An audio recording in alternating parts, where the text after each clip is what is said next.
Before coming to Korea, I had never tasted Korean food. Everyone back home knows I'm a foodie, and when I got here, I discovered I wasn't a huge fan of Korean food. Being a vegetarian in Korea got easier over time. However, while there are plenty of vegetables to buy at the market, there are only few dishes at the Korean restaurants that are vegetarian friendly. I decided to show you 7 dishes that I like to eat that are suitable for vegetarians. First, cheese ramyun. This is actually pronounced cheese ramyun and not ramen. This is Korean style ramen, so it's called ramyun. Cheese ramen or ramyun is very delicious. What it looks like is regular ramen, and they place a piece of cheese, a slice of cheese, on top of the ramen, and it's melted by the steam of the ramyun, and you mix it together, and it tastes really good. You can actually try making this at home by just making your typical ramyun and placing a slice of cheese on top. The actual difference when you go to a restaurant and eat it is that it's served to you in this really interesting looking bowl, which looks like something you would cook on the stove. The next item is bibimbap. Bibimbap is really good, and I actually didn't care for it when I first tried it the first time, but over time I realized that it actually is a good dish. This is just vegetables mixed with rice, and it also is served with egg on top. If you're not a fan of egg, and sometimes I'm not, sometimes I prefer not to eat egg, and I just ask for it without the egg. This here is a picture of me my first month in Korea at orientation. We were served bibimbap, and I thought it was pretty cool that they had a dish without meat. Also, there is something that I discovered that's even better than bibimbap. It's dosot bibimbap. This is the same as bibimbap except it's cooked. And it's also served in a stone dish. This bibimbap tastes really good, and I actually had it today. So I'm a big fan of this. And you can actually buy a bibimbap and dosot bibimbap at the Kimbap Tongguk restaurants where they serve kimbap. The next thing I'm going to talk about is Ning Miam.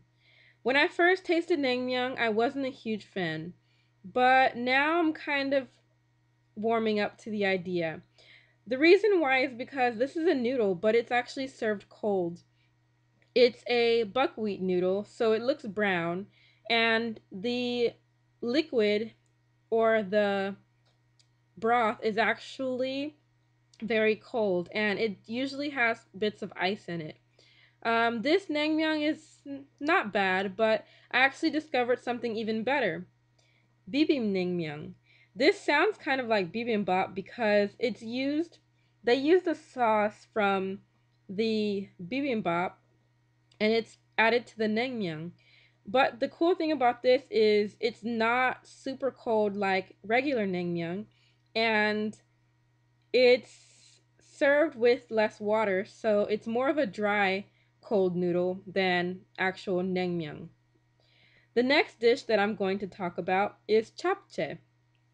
Japchae is sometimes served with meat, so you can request it to be made without meat, and it's pretty much just a fried noodle, and it's pretty good. The noodle's kind of clear and brownish, but with like a clear texture, and it's pretty good, so I think you should give it a try.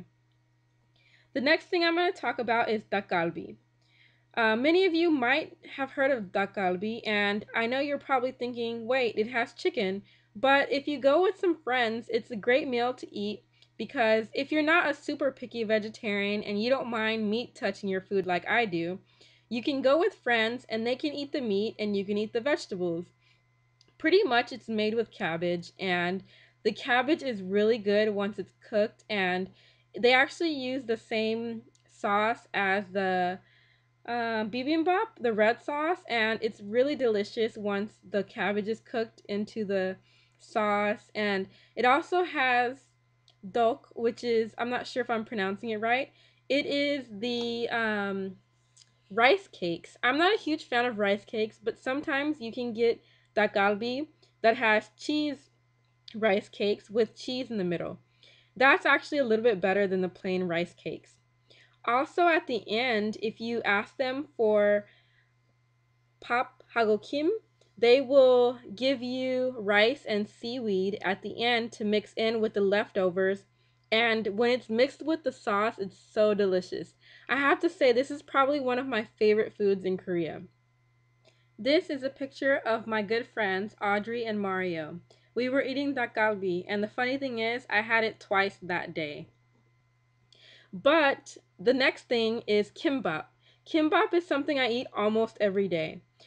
The people at the Kimbap Cheongguk place know me very well. There's probably three that I specifically go to on a regular basis. Um, Kimbap is made of seaweed and rice, and there are many types of kimbap that you can get. But as a vegetarian, I like to get yache kimbap, which is the one shown in the picture.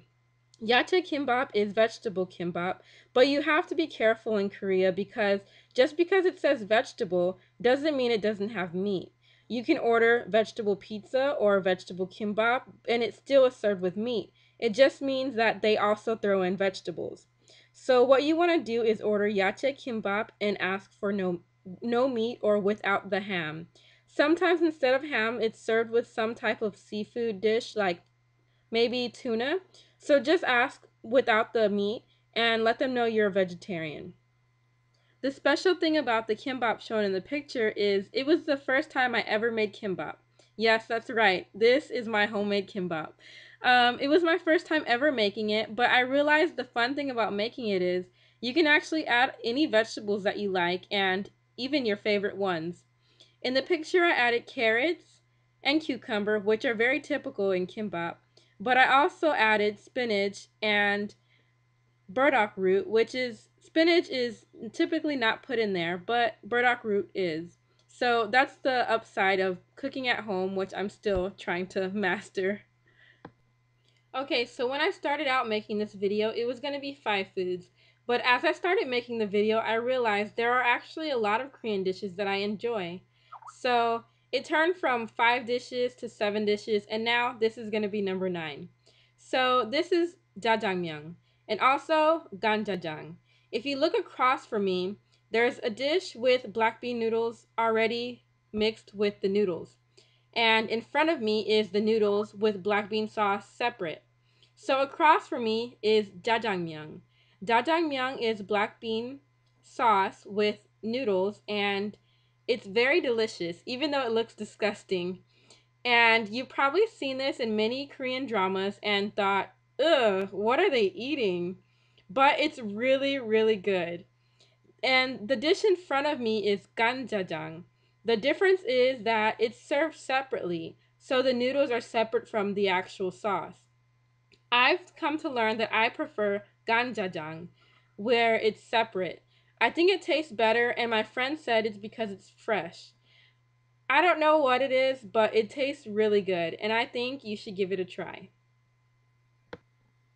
Ganjajang and jjajangmyeon actually are served with meat, so if you're not very picky, you can actually just pick it out. That's what I do. If meat touches my food, I'm not gonna die or go crazy. So what I typically do is just order ganjajang or jjajangmyeon and take the meat out. The chunks are not small where it's hard to miss, so it's really easy to do. This dish is what I had on my birthday, and it was so good. So these are 7 dishes that I have come to love while being in Korea. And while some I like a little less than others, I'm still warming up to the idea of eating in Korea and really enjoying the cuisine here. Thank you guys for watching. I hope you enjoyed. See you guys later.